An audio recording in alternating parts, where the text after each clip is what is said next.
semiología de la imagen, la semiología clínica, que es el algoritmo en el cual yo voy a poder identificar lo que es la anatomía normal y la anatomía patológica en función del principio físico de cada método.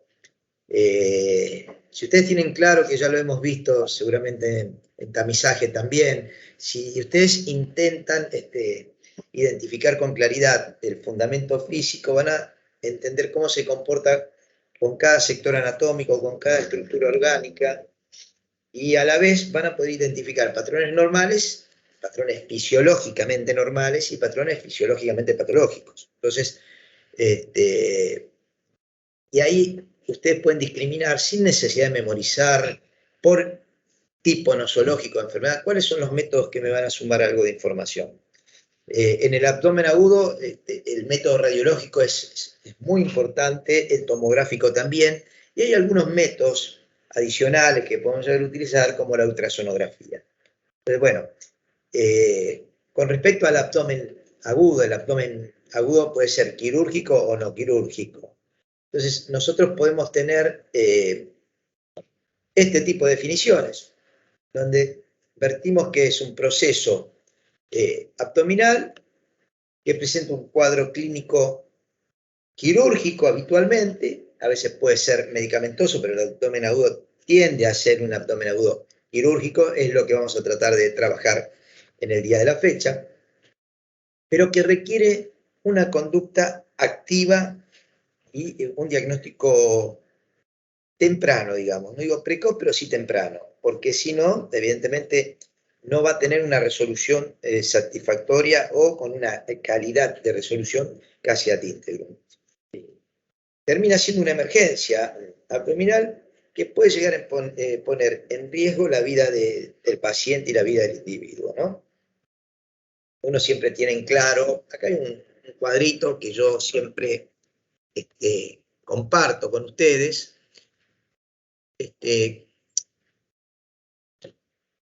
donde definimos el abdomen agudo ginecológico y el abdomen agudo no ginecológico. Hay muchas formas de dividir o caracterizar o clasificar un abdomen agudo en función de la etiología, pero en función de diferentes causas. Una de ellas es la etiología. Entonces, si es ginecológico, puede ser una enfermedad pelviana inflamatoria, puede ser una torsión del pedículo ovárico, puede ser un quiste que sea complicado, un quiste hemorrágico de la trompa, o puede ser directamente, que lo menos idealmente esperado, que es un embarazo ectópico, un embarazo fuera de lugar. De acuerdo a donde esté ubicado, la complicación será más rápida o más temprano o más tardía, ¿no? En cambio, en los abdómenes agudos que no son ginecológicos, y pueden haber diferentes causas. Uno es la traumática, que en la población entre los 20 y los 40 años es una de las causas más frecuentes de abdomen agudo. Un abdomen agudo de tipo inflamatorio y un abdomen agudo de tipo hemorrágico. Ahora, el hemorrágico también puede ser secundariamente un trauma. Entonces, dentro de lo traumático puede ser provocado por un mecanismo contuso, un trauma automovilístico, lo que sea, o puede ser por una herida punzocortante. En cambio, en los procesos inflamatorios vamos a dividirlos en función de si existe una perforación o no existe una perforación. Ahí ya estamos hablando, no sé, de una úlcera gástrica que se complicó, un divertículo que se perforó, una víscera hueca que se perforó, se complicó y de alguna manera está virtiendo todo ese componente de gérmenes o de componente líquido, lo que sea, intraaxial de las asas, de intestino de estómago, intestino delgado, intestino grueso.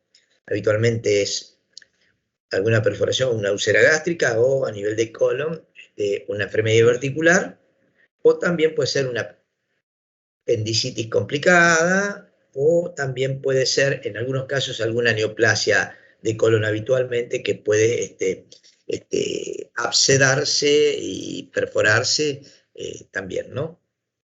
Bueno, esa es una forma de clasificarlo. Con respecto, y es ahí donde nosotros nos vamos a parar un poquitito, si hablamos del trauma abdominal, primero se hace la semiología clínica, como todos saben, y después el gran aporte de los métodos complementarios por imágenes. ¿Existe método de laboratorio? Por supuesto existe método de laboratorio, pero la rapidez que tiene un método por imágenes difícilmente sea superada por un mínimo laboratorio que uno pueda hacer, ¿no? Dentro de las técnicas, métodos, principios físicos, tenemos la radiología simple, la ecografía, la tomografía computada, y después tenemos algunos otros métodos un poco más complejos, con personal mucho más avesado, entrenado, y además que tiene que estar disponible, como la angiografía y el intervencionismo. Cuando hablamos de angiografía, quizás estamos hablando de la angiografía eh, arcaica, donde se colocaba un catéter y se vehiculizaba el catéter a la zona que uno quería explorar. Pero hoy tenemos muy buenos resultados con la angio-TC, o sea, la angiografía, de alguna manera, efectuada por un método de radiodiagnóstico perdón, tridimensional de radiodiagnóstico como es la tomografía computada. Y el intervencionismo que puede ser guiado, ya sea por tomografía computada, puede ser guiado por métodos que si bien terminan siendo mínimamente invasivos, son de más disponibilidad como son guiados por ecografía. En todos estas dos, en este aspecto de intervencionismo hay que rescatar que el profesional tiene que estar muy entrenado y tiene que estar disponible el método y el sector para desarrollar ese intervencionismo. Estamos hablando de una emergencia, no estamos hablando de algo programado, la laparoscopio, donde uno puede tomar una conducta, no digo expectante, pero tomarse su tiempo. Con respecto a la radiología simple, ¿qué podemos objetivar en un trauma abdominal? Desde un hemoperitoneo, por supuesto que la radiología simple, lo que voy a ver es un nivel hidroaéreo. Voy a intuir que es componente hemático, ya sea por el estado del paciente, si está yocado, la perfusión o el hematocrito, pero yo no puedo identificar en una radiología un líquido entérico de un líquido hemorrágico. No sé si queda claro. Sí, por la ubicación y el mecanismo del trauma uno puede inferirlo, pero el físico-químico es el que me va a decir y la visualización directa si es sangre o es material purulento o es orina o es líquido o es gas, ¿no? El gas sí lo puedo diferenciar por este método de lo que es el componente líquido. ¿Y qué vamos a ver en una placa simple? Y quizás vamos a ver, como hay líquido libre en cavidad abdominal, me va a borrar esa interfase que hay entre los músculos psoas y la superposición en la placa simple. Entonces voy a tener borramiento de los psoas o de uno de los dos músculos psoas. Puedo objetivar lesiones traumáticas óseas, o sea, fracturas óseas, ya sean de arcos costales bajos, de cuerpos vertebrales, o de la pelvis o de la columna, ¿no? Eso es lo que me va a identificar de alguna manera o orientar para tratar de identificar cuál es el tipo de lesión que tiene secundario al trauma, ¿no? Todo esto lo hacemos cuando el paciente todavía está hemodinámicamente estable. Si no está hemodinámicamente estable, yo no soy cirujano, pero evidentemente la conducta criteriosa es ingresar directamente al quirófano y hacer una exploración quirúrgica lo más rápido posible si el paciente se está chocando, ¿no? Acá, por ejemplo,